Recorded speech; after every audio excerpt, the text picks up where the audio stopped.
اب دوسری آیت میں اللہ تعالیٰ ہم سے کیا فرماتے ہیں؟ ثم تولیتم من بعد ذلك فلولا فضل اللہ علیکم ورحمتہ لکنتم من الخاسرین۔ اب اللہ تعالیٰ یہاں پہ کہہ رہے ہیں جب تم پھر گئے، کیا ہوا؟ جب تم اس عہد سے پھر گئے تو کیا ہوتا؟ اگر اللہ کا فضل نہ ہوتا تو تم کیا ہوتے؟ خسارہ پانے والوں میں ہوتے۔ اب قرآن پاک میں اللہ تعالیٰ کیا فرما رہے ہیں کہ بنی اسرائیل کیونکہ تم اس عہد سے پھر گئے تو اللہ کا فضل نہ ہوتا تو کیا ہوتا؟ تم خسارہ پانے والوں میں ہوتے۔ تو ثم تولیتم، تم پھر گئے، من بعد ذالک، اس کے بعد، فلولا، بس اگر نہ فضل اللہ علیکم، اگر تم پر اللہ کا فضل نہ ہوتا، ورحمتہ لکنتم من الخاسرین، تو تم ہوتے خسارہ پانے والوں میں۔ کیا تو عہد نہیں کرو کسی سے، یا جب عہد کر لو تو اسے پورا کرو۔ اس بات کا تعلق دیکھیں، یہ اللہ رب العزت نے پچھلی قوموں کو ایک تو عہد کی وجہ سے سزا دی، دوسرا نافرمانی کی وجہ سے سزا دی، اور تیسرا جو اللہ کی نعمتیں تھی ان کی ناشکری کرنے پر سزا دی۔ اور اس میں سب سے پہلے بنی اسرائیل کی قوم ہے۔ بنی اسرائیل کی قوم کو اللہ تعالیٰ نے نعمتیں بھی دی، بنی اسرائیل کی قوم سے اللہ تعالیٰ نے عہد بھی لیا، بنی اسرائیل کی قوم کو اللہ تعالیٰ نے کیا کیا؟ نجات دلایا فرعون سے، اور نشانیاں بھی دکھائیں۔ لیکن بنی اسرائیل نے کیا کیا؟ بنی اسرائیل نے اللہ کی نعمتوں کی ناشکری کی اور اعلیٰ چیزوں کے بدلے ادنا چیزیں مانگی۔ دوسرا بنی اسرائیل نے کیا کیا؟ بنی اسرائیل کے سامنے جب اللہ تعالیٰ نے کوہ طور کو رکھ دیا پہاڑ کو، تو انہوں نے کیا کیا؟ اس نشانی کو دیکھنے کے بعد ان کا دل کیا ہو گیا؟ سخت ہو گیا۔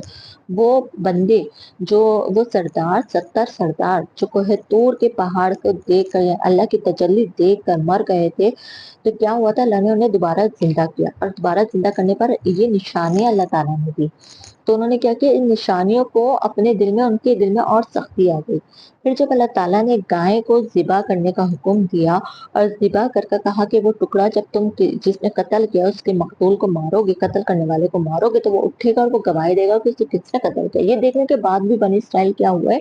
بنی اسرائیل کا دل سخت ہو گیا۔ تیسرا، بنی اسرائیل کو اللہ تعالیٰ نے من اور سلوہ دیا، اور اس کے باوجود بنی اسرائیل نے کیا کیا؟ ادنا چیزیں مانگی۔ اور پھر اس کے بعد جب اللہ تعالیٰ نے کہا کہ اس بستی میں سے گزرو تو استغفار کرتے ہوئے گزرو، لیکن اس کے باوجود بنی اسرائیل نے کیا کیا؟ بنی اسرائیل نے استغفار کرنے کے بجائے اس بات کو پلٹ دیا۔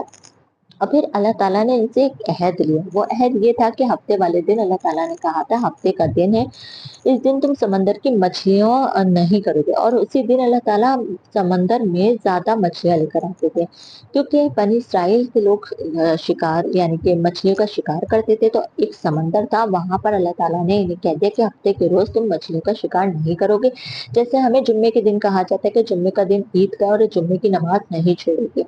تو اسی لیے اللہ تعالیٰ ہر قوم کو ہر طرح سے آزماتے ہیں۔ تو اس طرح اللہ تعالیٰ نے بنی اسرائیل کو آزمایا، اور بنی اسرائیل سے کہا گیا کہ تم ہفتے والے دن مچھلیوں کا شکار نہیں کرو گے، اور ہفتے ہی والے دن اللہ تعالیٰ مچھلیاں بہت زیادہ اس سمندر میں لے کر آتے تھے۔ لیکن بنی اسرائیل نے کیا کیا؟ لالچ میں اسی دن مچھلیوں کا شکار کرنا شروع کر دیا جہاں اللہ تعالیٰ نے منع فرمایا تھا، اور یہ عہد لیا تھا۔ پھر اللہ تعالیٰ نے ان سے کیا کیا؟ اس آیت میں اللہ تعالیٰ کیا فرماتے ہیں؟ آگے اللہ تعالیٰ کیا فرما رہے ہیں کہ انہیں کیا کر دیا؟